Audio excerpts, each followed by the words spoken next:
Alhamdulillahi Rabbil Alamin. Wassalatu wassalamu ala ashrafil anbiya wal mursalin. Nahmaduhu wa nasta'inuhu wa nastaghfiruh. Fa inna asdaqal hadith kitabullah. Wa khairal hadi hadi Muhammadin sallallahu alaihi wasallam. Wa syarrul umuri muhdatsatuha wa kullu muhdatsatin bid'ah. Wa kullu bid'atin dhalalah. Wa kullu dhalalatin finnar. وقال رب اشرح لي صدري ويسر لي أمري واحلل عقدة من لساني يفقه قولي. Alhamdulillah, bersyukur kepada Allah Subhanahu Wa Taala kerana pada pagi ini dapat kita bersama. InsyaAllah kita akan sambung perbincangan kitab Bukhari. Rasanya hadis tak masuk lagi, hadis yang kedua tak lagi tak.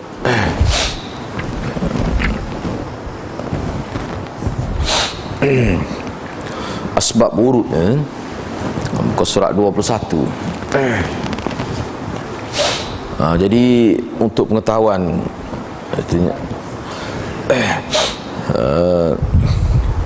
jadi nota ni kita setengah-setengah tu kita tidak baca lah.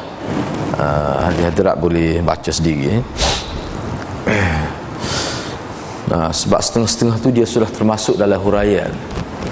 Jadi boleh baca sendiri dan insya-Allah boleh faham. Baik, sebelum masuk hadis yang kedua, rasa kita tak masuk lagi hadis yang kedua. Nak ambil asbab wurud. Asbab wurud hadis muka surat yang ke-21. Asbab wurud hadis. Baik, hadis yang pertama ini iaitu hadis niat. Hadis niat yang panjang juga perbincangan dia, iaitu hadis riwayat daripada Sayyidina Umar bin Al-Khattab radhiyallahu anhu. Jadi asbab wurud hadis, asbab wurud dan objektif hadis ini. Jadi asbab wurud ini dia memberi erti sebab berlaku ataupun timbul hadis ini.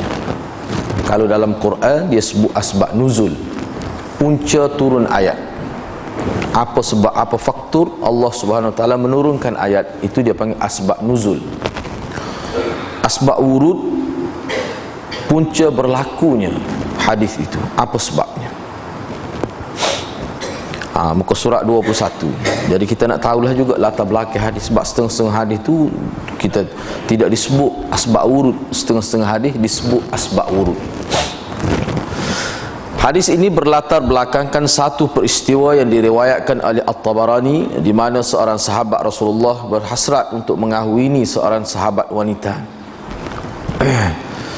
Namun sahabat wanita tersebut memintanya agar berhijrah terlebih dahulu sebelum meneruskan hasratnya itu. Jadi dalam asbab wurud ni disebut ada seorang sahabat Nabi, kalau mengikut riwayat Tabarani, hijrah dia ni kerana berkaitan dengan keinginan dia untuk berkahwin. Kerana wanita yang dicintainya itu, yang kira-kiranya dia berhasrat untuk menjadikan wanita itu sebagai isteri dia, wanita itu meletakkan syarat. Kalau nak menikah dengan dia, kena hijrah ke Madinah. Itulah kira-kiranya mengikut kebanyakan ulama latar belakang kepada timbul ataupun berlakunya hadis ini. Jadi ringkas ceritanya, maka berlakulah hijrah daripada lelaki ini, dan berlakulah juga perkahwinan antara lelaki dengan perempuan itu, dengan sahabiah itu.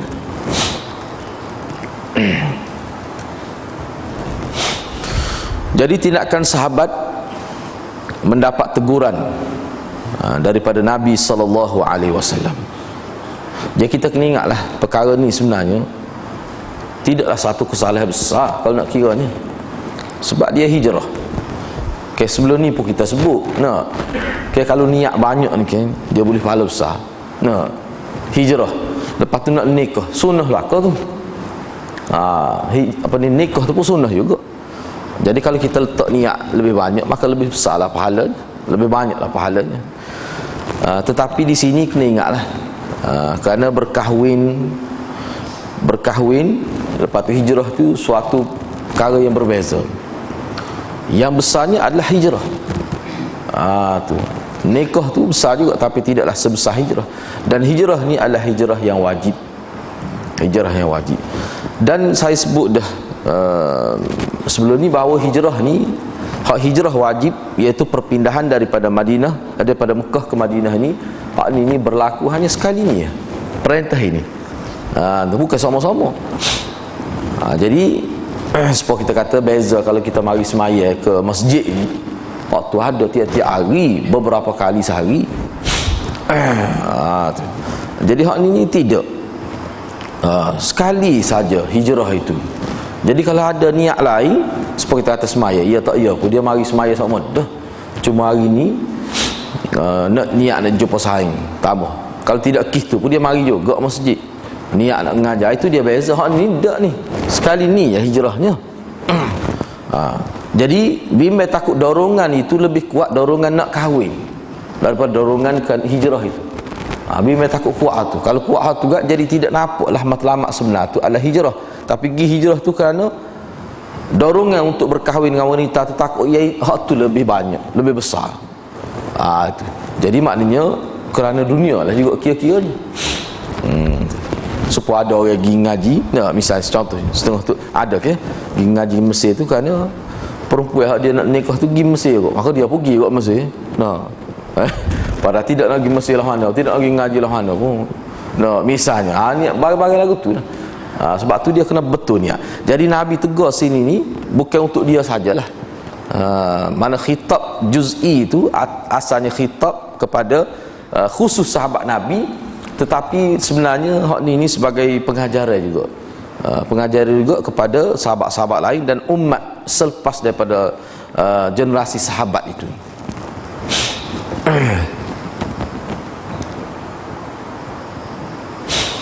Yang mana melalui hadis ini Nabi SAW sebenarnya ingin memberi satu pengajaran kepada umat ini, bahawa niat kita bila kita nak melakukan apa-apa amalan kebajikan, amalan yang soleh, ibadat ini, dia niat tu mesti kerana Allah Subhanahu Wa Taala. Mesti kerana Allah Subhanahu Wa Taala. Kalau ada dengan maksud lain, maka kita boleh capai juga maksud tu, tetapi kita tidak akan capai maksud mardatillah. Maksud dapat pahala tu tidak akan tercapai. Jadi dalam nota ni disebutlah sebagai peringatan bagaimana Nabi SAW telah menyebutkan satu hadis kursi, firman Allah dalam bentuk hadis kursi, mana Allah sebut dengan terang. Hadis ni terang lah. Kalau kita mengaji hadis, belajar hadis, bila jumpa hadis ni, mana hak ni terang sangat. Allah Subhanahu Wa Taala berfirman dalam hadis kursi berkaitan dengan niat ni, supaya kita ni jangan terjerumus dalam perangkap syaitan. Sebab syaitan ni dia dua perkara lah paling kurang. Sama ada dia berjaya menyekat secara total lah, kita tahu sekat terus umat Islam jangan buat kebajikan. Waktu dia nak sungguhnya, bila kita nak buat benda baik, dia akan sekat sehingga kita tak buat. Hak tu tak timbul dah niatnya bila kita tak buat. Katakanlah kita buat juga, syaitan masih lagi tidak berputus asa, dia akan tetap ganggu dengan cara dia ganggu niat kita. Biarlah mu nak buat apa tak apa, tapi asal jangan kerana Allah. Jadi serupa je hakikat buat tak buat pun serupa. Bila niat tu tidak kerana Allah, maka syaitan berjaya juga situ. Sebab itulah ulama sebut, kalau kita tengok dalam kitab-kitab, sebenarnya niat ni sebenarnya adalah niat kerana Allah tu, itu zikir tu sebenarnya, kerana nak lawan syaitan juga tu. Tu sebenarnya. Misalnya dalam hadis kursi disebutkan, ana aghna syuraka'i 'ani syirk faman 'amila li 'amalan asyraka fihi ghairi fa ana minhu bari'un wa huwa alladhi asyraka wa huwa lilladhi asyraka. Allah berfirman dalam hadis kursi. Kena ingat hadis kursi ni ada 100 lebih hadis kursi. Banyak juga hadis kursi ni. Allah berfirman, akulah Tuhan yang paling tidak perlu kepada perkongsian. Atau boleh juga diterjemahkan dengan akulah Tuhan yang paling pantang dikongsi. Sesiapa yang mengerjakan sesuatu amalan di mana dia mengongsikan aku dengan orang lain, aku berlepas diri darinya, dan amalan itu adalah untuk orang yang dikongsikan denganku. Jadi hadis ini riwayat Muslim, Ahmad, Ibnu Khuzaimah, Ibnu Majah, Tabarani, Al-Bazzar dan lain-lain. Jadi tindakan sahabat tersebut walaupun secara zahir kalau kita bincanglah, kita kata tidak salah molek juga tu.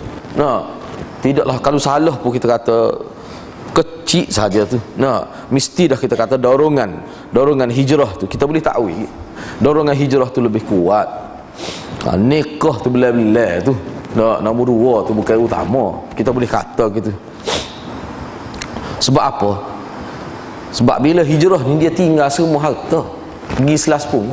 Tak ada seorang sahabat Nabi pun bawa harta hijrah daripada biasa sehingga sampai kepada sahabat paling kaya Abdurrahman ibnu Auf, Uthman ibnu Affan. Pergi selas pun sehingga bila pergi tu tak ada gapo apa harta.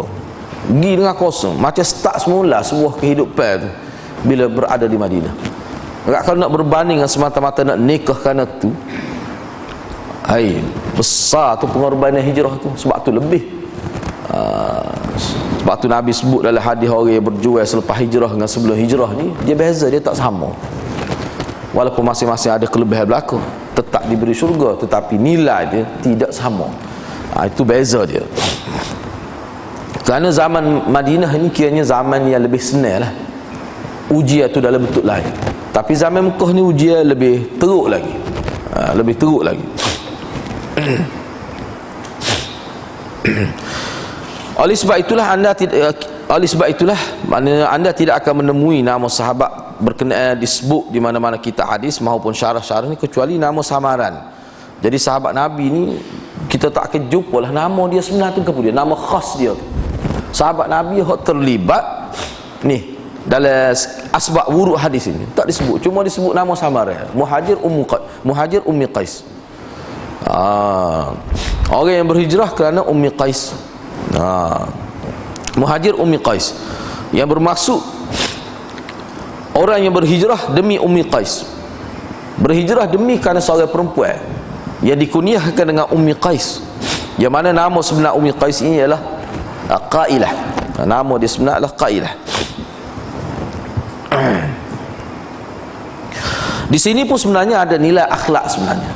Kalau kita perhati hadis-hadis Nabi, kalau dalam berkait dengan perkara-perkara yang kira-kira nampak tak molek, dia tak sebut nama, dia sebut secara umum gitu. Ini pun nilai akhlak dalam agama kita. Jadi kita pun kalau dalam bab nak sebut perkara-perkara yang tidak molek berkait dengan orang sebagai kita kata untuk kebaikan, sebagai untuk iktibar secara umum, semolek-molek jangan kita sebut nama. Ini sebut siap dengan alamat gapo nak kita sebut dah. Jadi hal tu tak molek. Sampai bila kita sebut tu orang kenal lah. Tu tak molek lah gitu. Kecuali kalau dia tu dhalla wa adalla, kata ulama. Kecuali kalau dia tu sesak dan menyesatkan dalam bab akidah, tu boleh sebut, takut orang terpengaruh dengan dia. Dia ni bukan sekadar sesak, tapi dia berusaha menyesatkan orang lain. Kalau hak tu boleh lah sebut tu dengan maksud sadduz zara'i, untuk menyekat supaya amalan dia tu tidak, amalan sesak dia tu tidak berkembang dalam masyarakat. Sebab kalau tak sebut terang, orang jadi keliru pula. Kalau siapa tak tu boleh lah.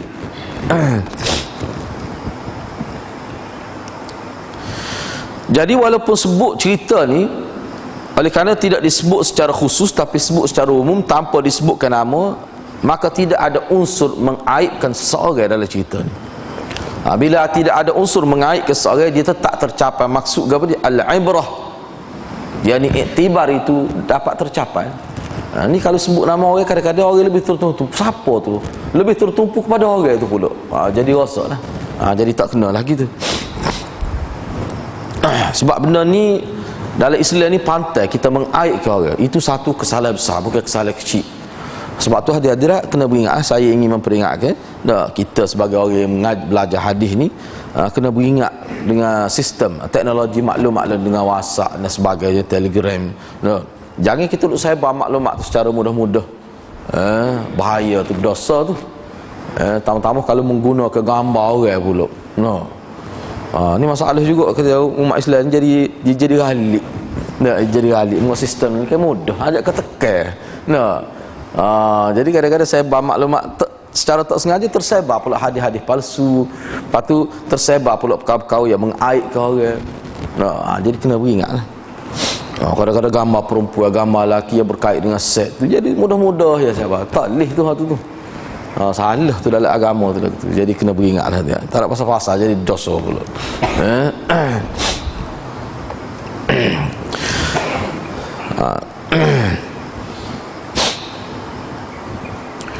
Di sini disebut lagi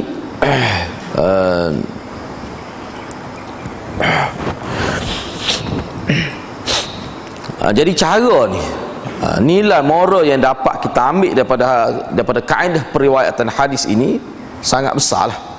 Sangat besar.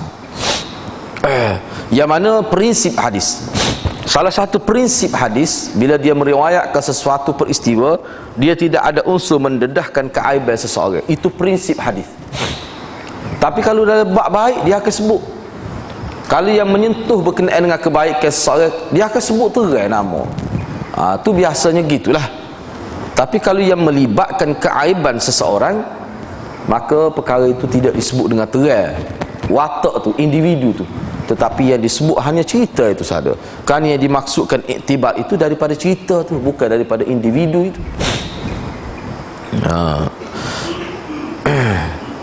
Misalnya kalau berkenaan dengan, sebagai contoh lagi lah, dalam hadis ada sebut tentang sahabat yang berzina. Kita kata itu ada tu sebut tu sahabat berzina, sahabat lelaki dan sahabat perempuan yang kita sebut sebagai sahabiah tu. Ada disebut nama lah, Imra'ah Ghamidiyah tu. Nah, orang kenal belaka dia. Lepas tu lagu mana pula tu sebut tu. Lepas tu ada sebut maknanya kesalahan-kesalahan sahabat. Misalnya sahabat yang sentuh perempuan, misalnya perempuan ajnabi, ada sebut tu lagu mana pula. Saat ni kata prinsip hadis tu tidak sebut nama, kerana nak ambil iktibar umum daripada cerita tu. Tidak aja. Kalau ada sebut, kalau ada hadis yang menyebutkan tentang kesilapan sahabat, sama ada kesilapan kecil ke atau kesilapan besar, sebut nama. Sebenarnya hadis tu termasuk dalam hadis manaqib.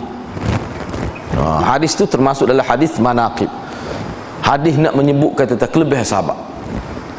Walaupun nampak menyebutkan tentang kekurangan sahabat, misalnya ada sebut sahabat tu berzina, tetapi cerita tu sebenarnya cerita manaqib, nak sebut kelebihan. Kita terlebih, mana muka berzina. Bila dia berzina tak ada siapa tahu, dia pergi serah diri pada Nabi. Haddi alayya, kata perempuan tu, jatuhkan hukum hudud kepada saya. Tu jatuhkan hukum hudud pada saya, laksanakan hukum hudud pada saya. Jadi kalau kita perhati cerita tu, akhir sekali ringkasnya, cerita tu panjang, ringkasnya Nabi laksanakan hukum hudud pada dia.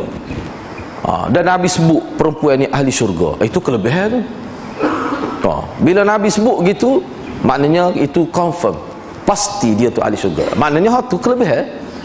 Sebab ayatnya iman sahabat ini tinggi. Bila dia buat salah, dia sanggup serah diri dia untuk diadili oleh hukum Islam, walaupun dia tahu.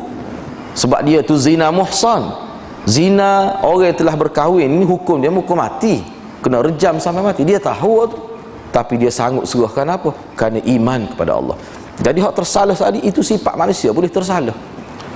Kita pada waktu tu mungkin dia lemah iman, dia berasa dia tak lekat, tapi dia buat, lepas tu dia menyesal. Kalau kita belum tentu lagi sanggup serah diri kita untuk dihukum rejam itu. Tapi sahabat siapa sanggup tahap itu?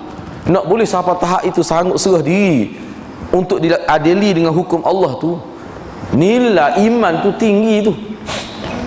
Sebab tu Nabi kata dia ni pasti syurga, dia ni ahli syurga. Jadi maknanya walaupun nampak buat kesalahan siapa mereka zina nah, tapi sebenarnya hal tu manaqib, itu adalah kelebihan sahabat. Itu seperti yang saya sebut dah sebelum ni lah. Manakala ada cerita-cerita keburukan yang menyebutkan tentang sahabat, dia mesti ada menyebutkan pengampunan terhadap sahabat. Sehingga ulama kata antara ciri hadis palsu, menyebut hadis yang menyebutkan tentang keburukan sahabat, perangai tak molek sahabat, dan tidak ada disebut mendapat keampunan daripada Allah. Ia disebut oleh Rasul, maka cari tu hadis tak betul. Ulama kita buat satu kaedah tu, nak cek hadis tak betul gitu, nak boleh buat kaedah ni, dia cek semua hadis. Khatib Baghdadi kata, kalau mu nak tahu hadis palsu, tengok situ. Salah satu pengecaman terhadap hadis palsu, bila sebut keburukan sahabat, tidak disebut sahabat itu diampunkan. Yalah tu, boleh cek. Sampai begitu sekali. Sebab itulah ulama kita tak ada satu pun riwayat yang sahih yang menyebut kata sahabat ni jahat, sahabat ni gila kuasa, sahabat ni teruk, sahabat ni rendah akhlak. Tidak ada satu hadis yang sahih pun. Kalau ada sebut, itu tidak sahih. Kalau nak tahu, boleh cek sendirilah. Kalau kita jumpa satu hadis, satu riwayat yang menyebut kata teruk sahabat, jahat sahabat, gambar sahabat ni, kalau dalam kitab-kitab sirah, kalau dalam hadis boleh kata-kata ada lah. Dalam kitab sirah, sahabat Nabi ni lepas Nabi wafat, perangai dia lebih pada orang biasa, teruk. Tu. Jadi kita kena beringat dengan perkara-perkara lagu tu, kena beringat. Siapa ke peringkat Muawiyah misalnya, sahabat besar Nabi yang dijamin masuk syurga, disebut Muawiyah ni upah orang bunuh Sayyidina Hasan, nak suruh supaya jawatan khalifah tu jatuh kepada dia lah. Siapa begitu sekali. Mana sahabat besar main-main bak bunuh. Padahal bak bunuh dengan mana ulama kata bak bunuh ni tetap antara kes yang tetap dibicarakan, walaupun bayar kafarah, bayar gapo pun, ramai juga ulama kata tetap dibicarakan di mahkamah Allah. Nak ayatnya beratnya ki bunuh. Tiba-tiba sahabat ni main-main kerana nak kuasa, upah orang bunuh pula cucu Rasulullah. Tu ada dalam kitab sirah, kitab hadis tak ada. Kitab sirah kononnya riwayat. Tu perkara tu tak betul. Banyaklah tertutup. Kalau kita perhati dalam, kalau kita ngaji Bukhari ni, kita akan jumpa lah keluarga Abu Sufyan ni banyak tertutup maklumat hak betul, maklumat sebenar. Sebab dalam hadis Bukhari ni kita akan jumpa, akan datang, tapi lama lagi lah, tak tahu bila lah. Mungkin ribu lebih hadis. Ni baru hadis tamu. Maknanya ribu lebih ni baru hadis tamu, tak tahulah. Bakal masjid buat 2 tikap tak habis lagi ni. Bahawa Abu Sufyan ni tinggal di Madinah, dan nak terima tu. Abu Sufyan ni minta maaf, sebelum ni pun kita tidak sebut dia ke-berapa ni pun, siapa masa dia kita sebutlah. Itu maknanya kita ngaji semua. Posaidi pun sebenarnya kita bincang Bukhari ni sebagai muzakarah saja ni pagi ni. Muzakarah. Kalau tidak tak erat kita nak ngajar Bukhari ni, berat Bukhari. Jadi kita guna nota Maulana ni berat-beratlah sikit. Kalau tidak kena rujuk sendiri tu, bukan sah kitab kena tengok. Banyak. Seperti kitab terbaru saya beli 26 jilid syarah Bukhari. Al-Kanzul Mutawari. Syekh Maulana Zakaria Al-Kandahlawi tu tu baru. Dah lah tulis sehalu. Penuh muka surat tu. Dia syarah. Jadi disebut, kita akan jumpa hadis-hadis yang menyebutkan bahawa Abu Sufyan, isteri dia Hindun dan Muawiyah ni, dia ni tinggal di Madinah. Tu maknanya dia ni muhajirin. Kita tak pernah dengar lagi orang sebut bahawa Abu Sufyan ni muhajirin. Bila sebut Abu Sufyan ni muhajirin, dia memberi erti bahawa Abu Sufyan ini dia masuk Islam sebelum pembukaan kota Mekah. Itulah dia punya maksud dia. Tu insya-Allah kalau dengan kita kerja boleh bincang panjang lah tu.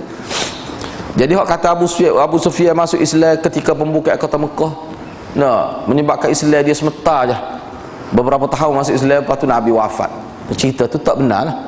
Kalau kita terima tu, maknanya kita menafikan kesahihan. Sebab satu hadis sahih yang menyebutkan bahawa Abu Sufyan ini dia adalah penduduk Madinah. Bila penduduk Madinah, maknanya dia tu muhajirin. Sebab apa? Sebab kalau kita terima Abu Sufyan ini masuk Islam selepas pembukaan kota Mekah, maka dia tidak boleh duduk di Madinah. Sebab hukum syariatnya, Nabi tak benar orang yang tak benar sahabat dia berhijrah selepas Mekah dibebaskan daripada belenggu kafir itu. Bila Mekah pun sudah menjadi negara Islam selepas pembukaan kota Mekah, maka la hijrata ba'dal fath. Nabi kata tiada lagi hijrah dengan maksud berpindah daripada Mekah ke Madinah selepas Mekah dibebaskan daripada syirik. Mekah jadi seperti Madinah juga, pusat Islam juga, jadi negara Islam, tak perlu dah berhijrah. Dan memang tak boleh hijrah. Hak asalnya hijrah tu tak hijrah dosa sebelum pembukaan kota Mekah. Kalau hijrah tu jadi dosa selepas pembukaan kota Mekah. Dan sahabat Nabi tidak boleh tinggal di Madinah selepas pembukaan kota Mekah. Kalau pergi untuk berniaga, pergi ziarah tu tak apa, tapi untuk jadi penduduk tetap Madinah tak boleh. Itu hukum syariat khusus untuk pada waktu itu. Tiba-tiba adalah hadis Bukhari, Abu Sufyan ni adalah penduduk Madinah, duduk di Madinah, maknanya dia masuk Islam sebelum tu lagi. Sekali dengan Muawiyah, sekali Hindu. Lepas tu apa dia jadi lagu tu? Dia dalam kitab-kitab sirah sebut dia ni masuk Islam kata Mekah. Nak menafikan kelebihan, sebab lebih tu orang yang masuk Islam. Muhajirin ni lebih. Muhajirin ni banyak sangat kelebihan dia. La yastawil qaidun, kan, dalam ayat tu tak akan sama mana orang yang tidak hijrah dengan orang hijrah, dia tak sama. Was-sabiquna al-awwaluna minal muhajirin wal ansar. Muhajirin itu nak hijrah tu. Sebab kalau orang masuk Islam, sahabat Nabi yang masuk Islam selepas pembukaan kota Mekah, dia tidak muhajirin dan dia juga tidak ansar. Nak ansar mana? Ansar ni maknanya orang yang duduk di Madinah, terdiri pada Aus dan Khazraj. Ada juga kelebihan, tetap ada tu, tetap ada, tetapi tidaklah sehebat muhajirin. Jadi hal ini sebenarnya salah satu bentuk musuh Islam nak mengurangkan kelebihan keluarga Abu Sufyan. Tu sebenarnya. Sebab tu penting sangat kita ngaji Bukhari, sebab neraca dia banyak duduk pada kitab Bukhari. Penanda aras kebaikan untuk kita nilai sejarah, dia banyak duduk pada kitab Bukhari. Antara yang ulama sebut kenapa Bukhari ni wajib dijadikan teks pengajian, umat Islam wajib mengaji, kerana dia ni kitab paling sahih, kerana dia lah kita boleh jadi sebagai penanda aras kepada ilmu lain. Sebab kalau kita ngaji Bukhari, kita akan nampak banyak, kita boleh kenal pasti. Dengan sebab kita ngaji Bukhari, kita boleh kenal pasti banyak fakta-fakta yang tidak betul. Sebab ni kitab paling sahih. Itu keutamaan belajar Bukhari. Jadi logik lah kenapa umat Islam bercelaru dalam memahami agama, kerana sistem pengajian hadis Bukhari ini tidak berlaku dalam masyarakat kita. Tidak berlaku. Kalau ngaji Bukhari pun sepuluh baca hadis biasa gitu ya. Tidak dibincang dengan sepatutnya. Padahal ini tinggi kita ya. Gitulah hadis-hadis. Baik. Selain daripada itu, berkait dengan asbab wurud ini juga, kalau kita tengok ada lagi satu kes lain. Ni. Misalnya kes, cuba tengok pada baris yang kelima, saya nak baca sikit situ. Jadi peristiwa seumpama peristiwa hijrah ini pernah dialami oleh Abu Talhah. Abu Talhah yang mana dia ingin berkahwin dengan Ummu Sulaim. Ummu Sulaim ni masuk Islam dah. Jadi Abu Talhah masa dia nak nikah dengan Ummu Sulaim, dia tak Islam lagi. Jadi Ummu Sulaim kata kalau nak nikah dengan dia kena masuk Islam dulu, Abu Talhah. Gitu kira-kiranya. Jadi kira-kiranya Abu Talhah masuk Islam dan dia pun berkahwin dengan Ummu Sulaim. Tu. Mana hak ni berat lagi daripada hijrah. Hak tu hijrah, tu Islam dah tu. Muhajir Ummu Qais tu dia Islam dah. Jadi Qailah kata kalau nak nikah dengan dia kena hijrah. Muka Qailah ni hijrah. Sebab Qailah ni antara muhajirah yang berhijrah. Jadi kalau nikah dia kena hijrah sekali. Hak ni cerita ni kedua-duanya sudah masuk Islam. Hak kih Abu Talhah dengan Ummu Sulaim ni kih berat lagi kena kira. Makna kalau nak nikah dengan saya, kata Ummu Sulaim, awak kena masuk Islam. Tu. Tapi cerita ni Nabi tak tegur. Nabi kata Talhah betul mula niat tu, mana tu lagu tu. Tu. Mana tidak jadikan hak ni sebagai hadis asbab wurud pada hadis niat. Sedangkan hak ni niat, kalau niat tak ikhlas maksudnya tak jadi. Bila tak jadi tak ada langsung kebaikan. Sebab hijrah tadi, kalau tak jadi hijrah je rasanya semaya tak rasa. Amalan-amalan lain tak akan rasa. Sebab tu amal dari segi fiqh. Tapi hak ni bila Islam masuk Islam sendiri pun tidak ikhlas dah, maka tak jadi dah. Semua amalan lain tidak boleh dibina di bawah agama tu, kerana agama tu sendiri pun tak jadi. Tu. Tapi buat apa? Nabi tak tegur. Tak ada satu riwayat pun sebut Nabi tegur dia. Sebab apa? Kerana kes ni lebih besar lagi dengan kes Muhajir Ummi Qais itu. Lebih besar lagi. Sebabnya seperti mana disebut sini lah, kalau baca situ dia ada sebut. Pertamanya kerana Talhah ni sudah diketahui bahawa memang dia nak masuk Islam sebelum dia nak melamar Ummu Sulaim lagi. Sebelum dia nak melamar, sebelum dia nak meminang Ummu Sulaim tu, memang dia nak masuk Islam dah. Tak berkait dengan nikah pun. Cuma nikah tu panggil bagai sedang molek. Bagai sedang molek. Kita nak masuk Islam dah. Cuma sedang molek dia buat syarat suruh masuk Islam pula, sedang molek. Kalau dia tidak buat syarat gitu, begitu Islam dah tak berkait dengan nak nikah pun. Jadi seolah-olahnya Nabi tahu. Dan benar ni ada sahabat yang tahu bahawa dia ni hasrat untuk berkahwin, hasrat untuk memeluk Islam daripada hati Abu Talhah ni sebenarnya sudah berlaku sebelum ada perkiraan dia nak nikah dengan Ummu Sulaim lagi. Tu sebenarnya. Jadi Nabi tak tegur lah. Kalau nak kira lagu tu hati. Sebab tu setengah-setengah ulama kata sebenarnya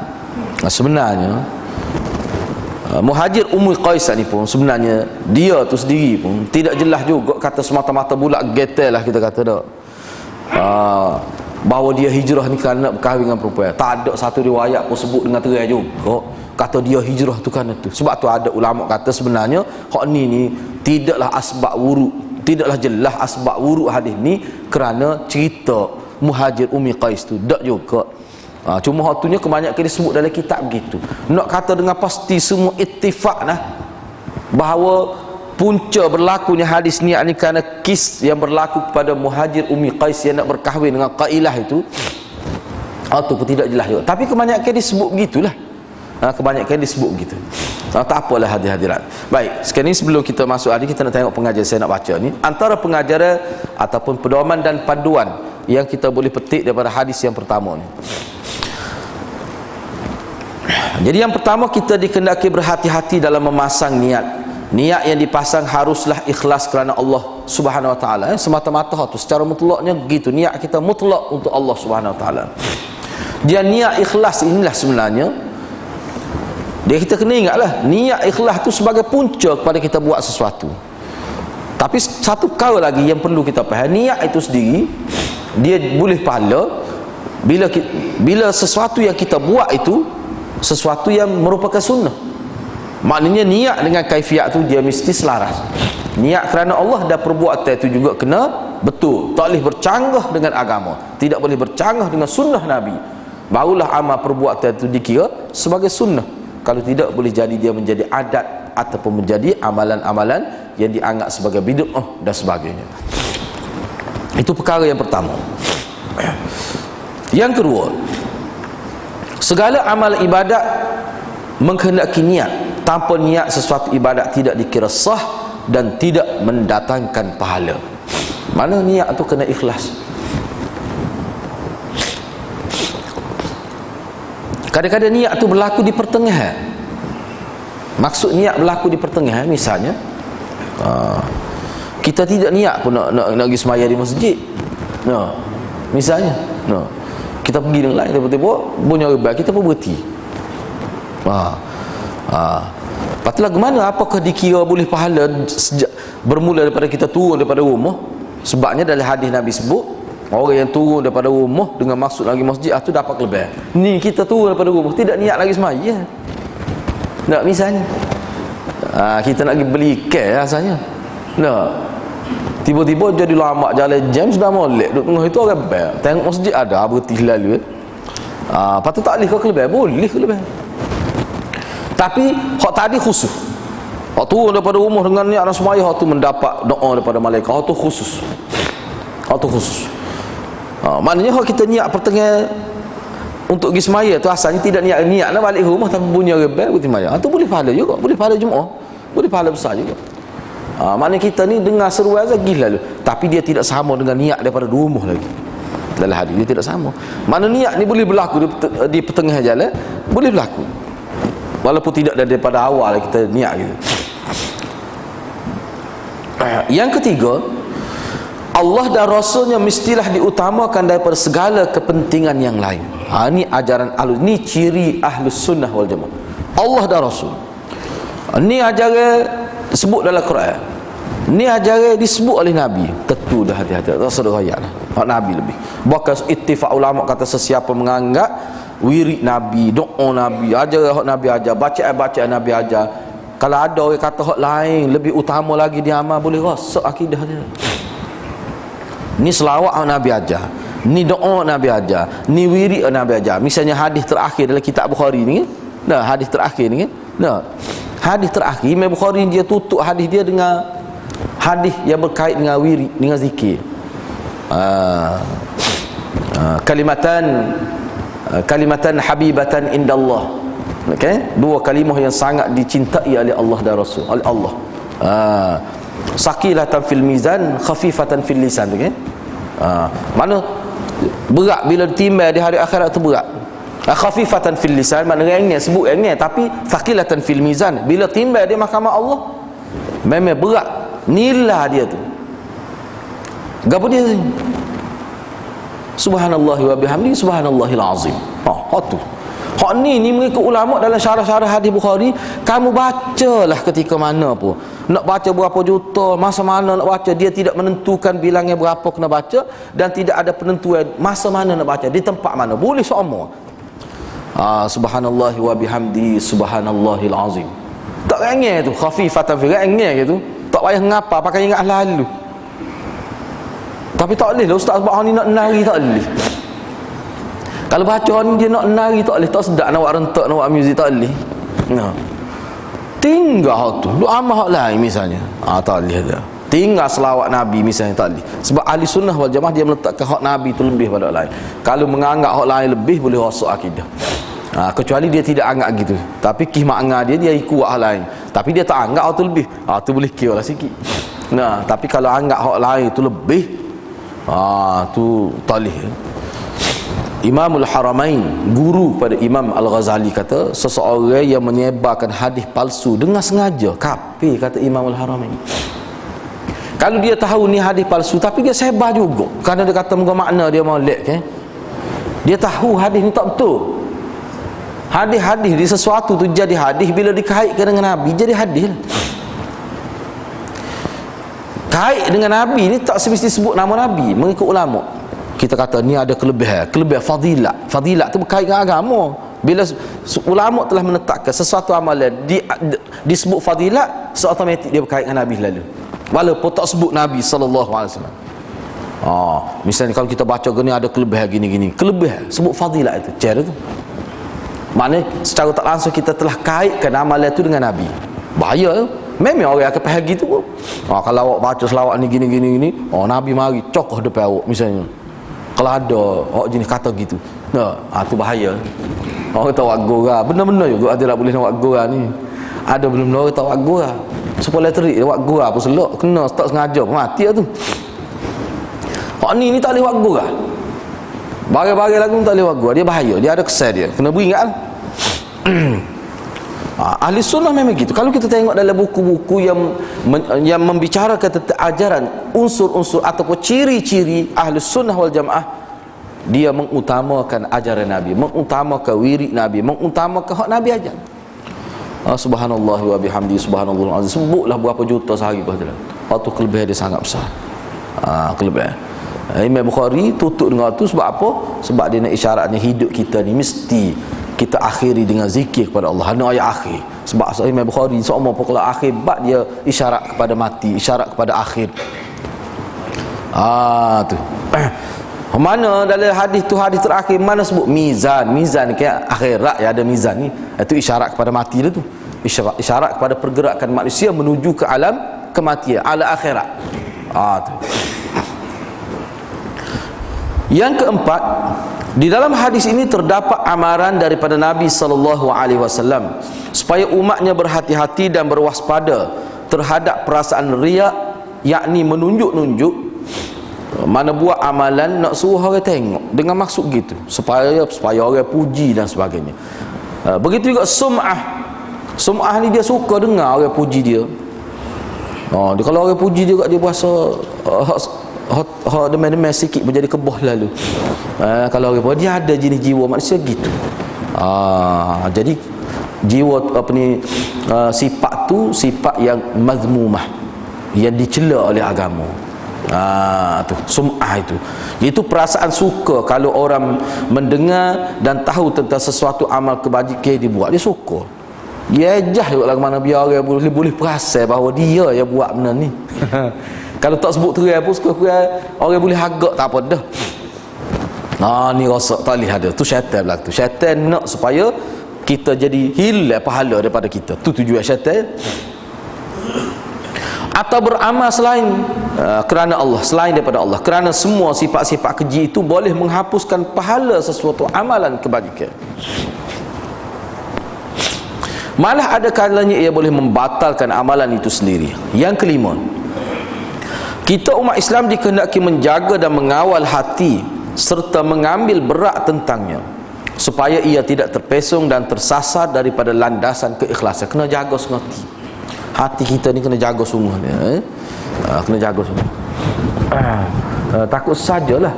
Pertama-tama kalau kita ni buat pahala dalam bentuk kebendaan, dalam bentuk maliyah, sedekah. Kita kata bui akon ke masjid 10 tahun dah kita dapat pahala. Kira-kiranya gitulah. 10 tahun dah kita sedekah akon. Kita pun servis tiap tahun atau servis. Tiba-tiba pada tahun ke-10 kita ajak tu email tu mai ajak dia tak pergi. Kita ajak dia mai ajak dia pun tak pergi. Tu email tahu kita berkata, "Oh, apa tu email tak reti bahasa." Padahal akon tu aku juri dulu tu di masjid dia. Aku ajak mai ajak tengah hari. Hadir-hadir waktu tu ilah habis pahala 10 tahun. Dia pelik bab sedekah ni memang pelik sikit la tubtilu sadaqatikum bil manni wal adha. Dalam Quran pun ada sebut, jangan kamu musnahkan pahala-pahala sedekah kamu dengan mengungkit-ungkit dan melakukan perkara yang menyakiti hati orang yang kamu sedekah itu. Saya teringat perkara ini bila baca itu, teringat tok guru saya sebutlah, Maulana sebut. Dia kata bab sedekah ni tak kena beringat benar. Anak nak peringat pada anak-anak murid anak, kalau buat benda baik khususnya sedekah ni lah, dia hilang daripada awal pahala. Mana 10 tahun dah 10 tahun dah kita dapat pahala hasil pada orang manfaatkan sedekah kita, tapi bila kita bersungguh, bila kita mengungkit bakit Kelantan kata, Tuhan delete semua pahala tu. Kena start mula pula niat tu. Mana ekor tak payah cabut pasal mula, tapi makna niat tu kena pasal mula, kena betul mula. Kena betul, kena beringat dia tak. Kalau cekura kau tak boleh jaga tu, tak usah sedekah, rugi je. Cekura kau tak boleh nak jaga jenis bayi terbiak ngukit ni nak pun habis, tak jadi apa satu, habis saja harta. Kau tu semua ulama kata gitu. Tengoklah kitab mana nak ayat ni bahayanya. Manni tu bahaya, mengungkit-ungkit ataupun menyakiti. Moga keluarga ni kita bantu ke anak-anak dia dulu. Jadi dia duk hamba kepada pok budak tu. Suruh basuh kereta, suruh jaga kebun dia. Jadi rasa tak malu, apa moga anak dia pun kita bantu. Tu masuk dalam azam ni ulama. Tak boleh pahala belaka tu. Dah metak ke anak dia kita bantu ngaji, kita buat hamba pada ayah dia. Ikut suruh mak dia masuk basuh kain mak kita. Gak kawan tu moga malu.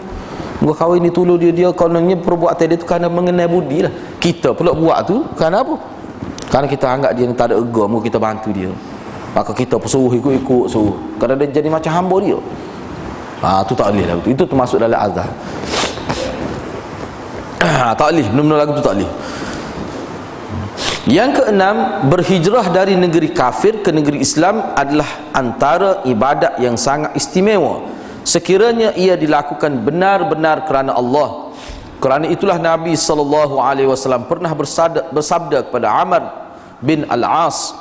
Amr bin Al-As ini seorang sahabat besar, di antara tokoh pemimpin di kalangan sahabat. Amr bin Al-As ini salah seorang tokoh pemimpin. Apa yang Nabi sebut? Ni Nabi sebut khusus pada Amr bin al-As. Ama alimta anna al-Islam yahdimu ma kana qablah wa anna al-hijrata tahdimu ma kana qablaha. Kana ma kana qablaha wa anna al-hajja yahdimu ma kana qablahu. Tidakkah engkau tahu wahai Amr bin al-As bahawa sesungguhnya Islam itu merobohkan, yakni menghapuskan dosa-dosa yang dilakukan sebelumnya. Hijrah juga merobohkan dosa-dosa yang dilakukan sebelumnya, dan haji juga merobohkan dosa-dosa yang dilakukan sebelumnya. Maknanya orang yang berhijrah, orang yang masuk Islam tu, bila seorang itu masuk Islam, kata seorang itu masuk Islam ketika umur 50, mana kejahatan dia buat sebelum tu semua tu Allah kira tak ada, macam fitrah, masih baru lahir dia. Tu begitu juga seorang kira-kiranya yang berhijrah. Ni hijrah tadi, hijrah daripada Mekah ke Madinah, nak yang kelebihan. Hijrah hakikat tu, ke asal. Begitu juga orang yang melakukan haji, pergi haji ke Mekah tu, gitulah kira-kiranya. Tapi disiplin tu tak kena jagalah. Jangan buat perangai sepok kapung pergi Mekah tu. Dia kena jaga. Maknanya sebelum pergi Mekah tu sepuluh haji dah. Hadiah gini sebenarnya, hadiah haji masuk ihram, taklih tu, taklih gini sepuluh puasa lah. Allah nak ajar jadilah ke mana? Kalau ikut agama ni jadi lapar kau. Tak. Pergi Mekah tu tak boleh buat, ni tak boleh buat ke masa ihram tu dah. Kalau buat siapa kena bayar tu, kena bayar ni. Apa tu? Nak ayatnya Tuhan suruh kamu sanggup buat. Tak ada apa-apa, boleh hidup sendiri kau tu. Tak ada lapar, tak ada jadi demai. Ikut larangan Allah, ikut suruh Allah tu. Dah kalau hak tu boleh buat apa dalam kehidupan biasa ni, tak ada dah ke larangan Allah, tak ada dah ke. Ada juga apa tak buat. Isyarat hak tu sebenarnya itu latihan kendiri itu. Supaya manusia dapat kendalikan diri dia mengikut sunnah, mengikut kehendak Allah. Dah kalau Mekah boleh buat, ketika puasa boleh buat, apa masalah lain tak boleh. Hak tu sebenarnya. Jadi maknanya sebelum pergi Mekah kena latih lalu, jaga jangan buat benda haram supaya pergi Mekah tu jadi mudah. Jadi mudah. Ni berkata-kata waktu rokok Mekah. Berabik. Tak nak sabar ke rabuk. Kita kelih pusingnya belum ngomong. Dasar ni Haji Malboro ni, tu kata Haji Malboro tu. Bukan Haji Mabrur dah. Siapa kita kata Allah kata lagu mana ni pergi Mekah banyak ni mau serabik waktu murah Mekah rokok ni. Tok Arab pergi jual bilik. Ada sahabat saya tu dia duduk orang sebilik, dia seorang tak isap rokok. Dia kata aku bang pokok dia tu. Akhir kali dia tidur bilik saya, tidur atas latar apa tu gitu. Apa waktu serabut dia, baju dia bang rokok pula. Kena beringat aja, bukan apa saya sebut gitu tu, maknanya takut jadi gitu tak pada dengan jauh gitu, tak boleh pada. Sedangkan kelebihan dia tu siapa dia menghapuskan dosa-dosa. Ni dosa-dosa kecil lah, bukan dosa-dosa besar. Hak ambil harta orang tak hilang tu. Dia ambil harta orang, lepas tu duduk pergi Mekah nak tahu. Agak hilang dak, kena kembali balik harta orang tu. Dia tak rak tu. Waktu dia kena khusus. Begitu juga kalau fitnah orang kena betul balik. Kena bersihkan nama orang tu, baru hilang hak tu suku. Ni maknanya dosa hak berkait dengan Allah, tak berkait dengan orang. Hak tu insya-Allah. Berdasar pada nas, Allah akan ampunkan dosa-dosa kecil. Misalnya dosa tak semaya, dosa tak puasa, itu berkait kita dengan Allah Subhanahu Wa Taala, tak berkait dengan mak kita tu. Mak kita ajar molek dah. Tapi kita tak dengar. Jadi hak tu insya-Allah dasar kepada ni dia jadi kafarah. Amalan ni amalan mukaffirat dia panggil. Amalan yang boleh menghapuskan dosa-dosa. Itu dosa yang tidak berkait dengan manusia. Kalau berkait dengan manusia tak jadi. Misalnya pemimpin melesakkan harta rakyat, ambil lebih daripada apa yang sepatut. Hak tu tak boleh, dia kena kembali, kena ui semula, masuk semula dalam dana negara. Dia tak rak dia bagi Mekah nak tahu tu. Dia tak hilang tadi. Okey, seterusnya yang ketujuh, pahala amalan seseorang mengikut niatnya. Walaupun ia mengerjakan satu amalan sahaja, tetapi kalau di samping itu ia memasang beberapa banyak niat yang lain, nescaya ia akan memperoleh banyak pahala berdasarkan niat-niatnya yang baik. Yang ke-8, keelokan membuat contoh dan perbandingan bagi setiap pengajaran yang diberi supaya mudah difahami. Mana dalam konteks kita nak memperjelas, kalau kita sebagai guru, kita sebagai pengkuliah, penceramah, pemidatu, salah satu perkara yang boleh membantu memberi kefahaman yang baik kepada mad'u, orang yang kita nak sampaikan maklumat ni, adalah dengan mengemukakan perbandingan. Seperti mana Quran kan guna metod perbandingan itu. Buat mari contoh kaum tu, kaum Nabi Ad, Saleh dan sebagainya, bandingan hukum manusia dengan hukum Allah ni, bagaikan sarang laba-laba. Itu perbandingan yang manusia mudah faham. Yang kesembilan, kadang-kadang seseorang mendapat pahala atau berdosa atau tidak mendapat apa-apa, tu sebenarnya bergantung pada niat dia. Mana niatlah sebagai penentu kepada seorang itu boleh pahala ke, boleh dosa ke, ataupun tak boleh apa-apa saja. Niatlah. Tu. Dan niatlah juga sebenarnya tu. Yang ke-10 tu. Jadi amalan-amalan kebiasaan manusia atau amalan-amalan yang didorong oleh tabiat dan naluri manusia seperti makan, minum, tidur, bersetubuh dan sebagainya boleh mendatangkan pahala jika ianya disertakan niat yang baik. Jadi kalau niat yang baik boleh. Walaupun benda tu dibuat, walaupun perkara itu dibuat juga oleh orang kafir, kerana benda tu benda tabi'i, benda fitrah, benda biasa. Nabi mari tidak nak ajar hak tu pun, tapi kita buat tu dengan baca bismillah, dengan niat kerana nak dapat tenaga, macam-macam lah dalam kitab sebut tu, maka kita boleh pahala juga. Dia panggil al-umurul mubihat, perkara-perkara hak biasa, boleh pahala juga. Yang ke-12, keikhlasan adalah syarat yang mesti untuk diterima sesuatu amalan. Tu. Maknanya keikhlasan itu syarat utama. Syarat utama. Buat maulid setara mana, berpuluh tahun pun kalau niat tidak ikhlas, tidak diterima. Yang ke-13, tersilap nombor tu, kelebihan sahabat kerana mereka dididik oleh Rasulullah SAW sendiri. Jika berlaku kesilapan dalam apa-apa perbuatan dan tindakan mereka, ia terus ditegur oleh Rasulullah SAW sendiri. Keadaan ini secara tidak langsung menunjukkan keterpeliharaan mereka secara umumnya daripada terus hanyut dalam kesalahan. Sebab kalau semasa hayat Nabi, kalau ada sahabat buat salah, sahabat Nabi akan tegur selalu, dan akan diberi keampunan. Itu ya. Ini ayat kelebihan sahabat. Inilah ulama kata kelebihan suhbah. Kelebihan suhbah dia panggil. Kelebihan bersahabat dengan Nabi. Ini kelebihan. Hak ni kita tak ada ni. Tetapi kalau kita ngaji hadis, kita tiap-tiap hari baca hadis, walaupun sah hadis, hidup dengan hadis Nabi, dia akan ada juga sikit sebanyak. Seolah kita berasa supaya kita ni sahih dengan Nabi. Ibnu Hibban kata, Ibnu Hibban seorang ahli hadis yang sangat tinggi kedudukan, dia kata orang yang nak tiap-tiap hari belajar hadis ni, belajar, dia lah sebenarnya orang yang paling banyak berselawat. Sebab ada ulama sebut berselawat ni tidak semesti kita kata Allahumma salli ala Muhammad. Setengah-setengah ulama sebut berselawat mana kita ingat ke Nabi. Ingat ke Nabi itu lagu mana hadis-hadis lah. Kalau kita nak buat apa-apa, kita baca doa Nabi, mana kita buat amalan yang Nabi buat, tu termasuk makna selawat tu dari segi maknanya. Soalan lagi tu supaya kita terzikir, supaya kita kata misalnya ulama bahas takbir ni maknanya Allahu Akbar lah. Tahlil ni maknanya kita kata la ilaha illallah. Misalnya kita ambil tahlil, huraian tahlil. Tahlil ni maknanya bila seorang tu tahlil, maknanya dia kata la ilaha illallah. Baik, apakah tahlil ni berdapat kelebihan tahlil hanya semata-mata kata la ilaha illallah? Tak. Dia ada makna khusus, dia ada makna umum. Kalau makna umum, apa dia? Melaksanakan kehendak la ilaha illallah. Tu maksud, termasuk boleh pahala tahlil. Maksud tahlil, bahkan Allahu Akbar tu sebenarnya tahlil belaka tu. Nak menyabitkan Allah tidak sama dengan makhluk, nak menyabitkan Allah ni Tuhan yang sebenar, yang berhak disembah. Tu. Kalau kita baca kitab, kita akan jumpa lah. Tu. Jadi setiap orang kata la ilaha illallah tu maknanya dia bertahlil tu. Tahlil tu. Walaupun duk atas kereta pun aku buat ngatik apa? Nah, kata lah. La ilaha illallah atas kereta, dak tahlil, ngatik tu orang gitu. Oh kita dia pakai ngatik.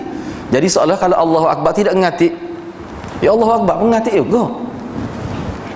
Subhanallah tu ngatik juga tu. Ngatik ni mana rawatib tu. Maknanya buat somo tu ada siri ulangi, ada buat somo tu. Jadi benda-benda gitu kita kena faham. Kalau dalam huraian akan datang kita jumpa dalam kitab Bukhari, kita akan jumpa tu. Huraian ulama berkenaan dengan makna sebenar, tahlil, takbir, semua itu makna sebenar. Hakikatnya merujuk pada zikrullah laku tu. Jadi sebab Ibn Hibban kata orang yang paling banyak berselawat adalah orang yang paling banyak membaca hadis Nabi. Sama ada selawat secara khusus yang disebut bila sebut nama Nabi, Allah sallallahu alaihi wasallam. Makna umumnya kau dia ikut hak Nabi. Tu termasuk berselawat. Dan perkara-perkara ni hadirat, inilah sebenarnya yang menjadi dekat kita dengan Nabi. Yang menjadi penghubung antara kita dengan Nabi adalah sunnah. Amal sunnah itu. Nak buat apa? Ni Nabi ajar gini. Ni Nabi ajar makan, ni Nabi kena ajar dengan bismillah, dengan baca doa. Biar makan ke dia, makan roti jala ke, makan gapo pun tak apa. Lagi boleh lah dia. Asalkan buat tu kerana Allah Subhanahu Wa Taala. Bila kita buat tu kerana Allah SWT, makan gapo pun tak apa, asalkan benda tu halal. InsyaAllah benda tu kita bincang panjang bila sampai di hadis yang khusus lah perkara tu.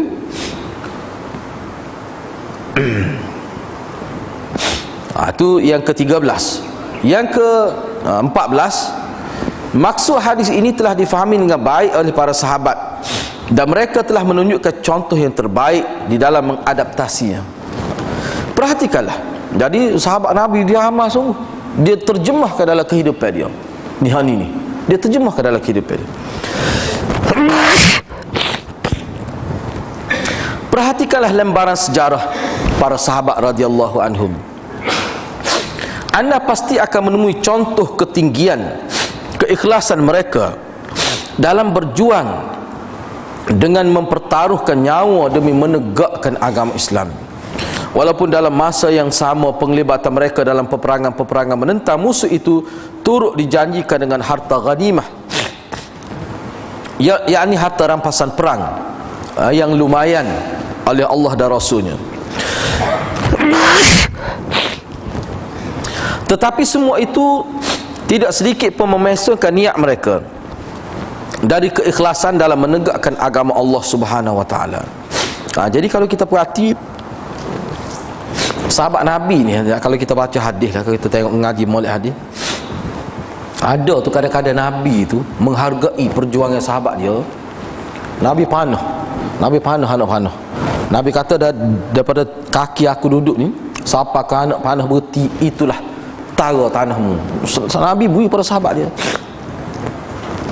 Bukan beri semua, tapi maknanya ada sahabat, hak ni boleh gani, hak ni boleh harta ni, hak ni boleh kuda, hak ni boleh tanah, macam-macam. Sahabat Nabi tak deki guna kita kuda dia tanah tu.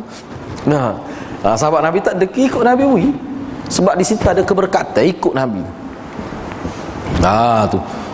Jauh tidak main anak panas, ke anak panas buti tu tara, dia pacak situ. Maknanya luah tu. Tu. Tapi perkara itu tidak menyebabkan jadi hati sahabat Nabi itu nak pada harta dak. Sebab perang ni mati. Hak boleh harta rampasan perang ni kadang-kadang tidak besar belah mana pun, kadang-kadang besar. Ada setengah tu tak ada sikit ya boleh. Enggak perang, enggak boleh sangat. Pedal. Harta tinggal lah. Unta, kambing, kuda gitu ya. Kerana orang dulu pergi perang, dia bawa makanan tu dalam bentuk makanan kambing. Nak makan sembelih. Tak ada barang-barang dalam tank sebab kita learn ni barang segera, dia jadi lagu tu. Jadi bila kalah perang, harta tu semua jadi milik orang Islam. Nabi bagi 1/5 untuk Allah dan Rasul, lepas tu lain tu bagi di kalangan umat Islam. Gitu.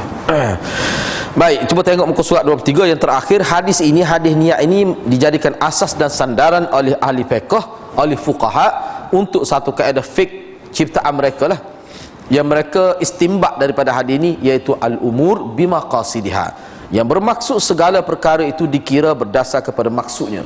Kadang-kadang nampak kita buat tak molek, tapi maksud kita molek. Kalau tu pun dia perlu satu huraian kemah juga.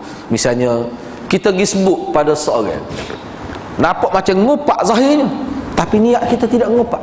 Sebab tu kita sebut kepada orang tertentu. Jangan sebut pada orang jenis mulut spekar tu, tak boleh. Royak dia sepoyak sekapung. Lepas tu tak boleh. Misalnya kita royak ke Tok Mengulu, kita tahu Tok Mengulu ni memang bagus, dia jaga, dia tak kecek usi. Kalau tujuan royak ke dia tu, misalnya ada berlaku satu kis tu, cerai berapa tahun, 3-4 tahun, duduk sekali lagi, kira lah cerai. Misalnya Tok laki dia tak selari, dia tahu rumah aku buat juga, bukan rumah musara. Apa dia duduk separuh, aku duduk separuh. Penimpal lewat Tina ni. Patut Tina ni pun nikah lain. Jadi tak ada kelik mah tu, duduk masawa dia. Tak kena tok laki dia situ. Hak bekas tok laki pun ada, hak tok laki ngati pun ada, tak nak sabar lah tu. Dia pun mari cerita. Bila mari cerita, kita tanya dia royak lagi dia gini. Sebagai contoh lah patwa anak wanita. Jadi benda-benda gitu ada ayatnya atas niat kita. Kalau kita niat memang nak nguduh, sebut tu dengan perasaan benci, tu jadi ngopak. Tapi sebut tu dengan maksud biar orang ni faham supaya dia dapat menyelesaikan masalah. Niat dia ikhlas kan, boleh pahala. Tu ya. Tapi kalau buat kecek kedai kopi, tak seru ayat baiklah niat, tak ada apa tu. Jadi benda-benda kita atas niat kita. Sebab tu niat ni kena betul. Kadang-kadang benda tu nampak, kadang-kadang nampak macam pelawak. Dia tak kata gitu, padahal dia tu kata pun nak meredakan keadaan. Lepas tu baik semula sebab orang manusia ni ada keadaan-keadaan tertentu tak boleh ayat benda betul, dia jadi bahaya. Terpaksa nak menyelamatkan keadaan. Kita kata, kalau kita kata bohonglah sikit pun, bohong tu bukan menyabitkan, menafikan hak orang, tak apa boleh. Tapi kalau kita bohong tu dengan maksud molek tapi menyebabkan hilang harta orang, tak boleh. Tak boleh. Menyebabkan jadi terfitnah orang, tu tak boleh. Kena jaga. Sebab tu al-umur bimaqasidih ni, kalau kita ngaji kaedah qawaid fiqh, setiap kaedah dia ada dhabit dia. Dhabit ni kita nak pakai kaedah, dia kena ada ciri, dia kena ada peraturan kecil pula.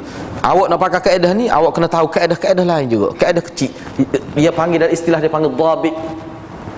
Disiplin, nak pakai kaedah disiplin. Dhabit ni kena apa ni, pengawah kan maknanya sekolah tu.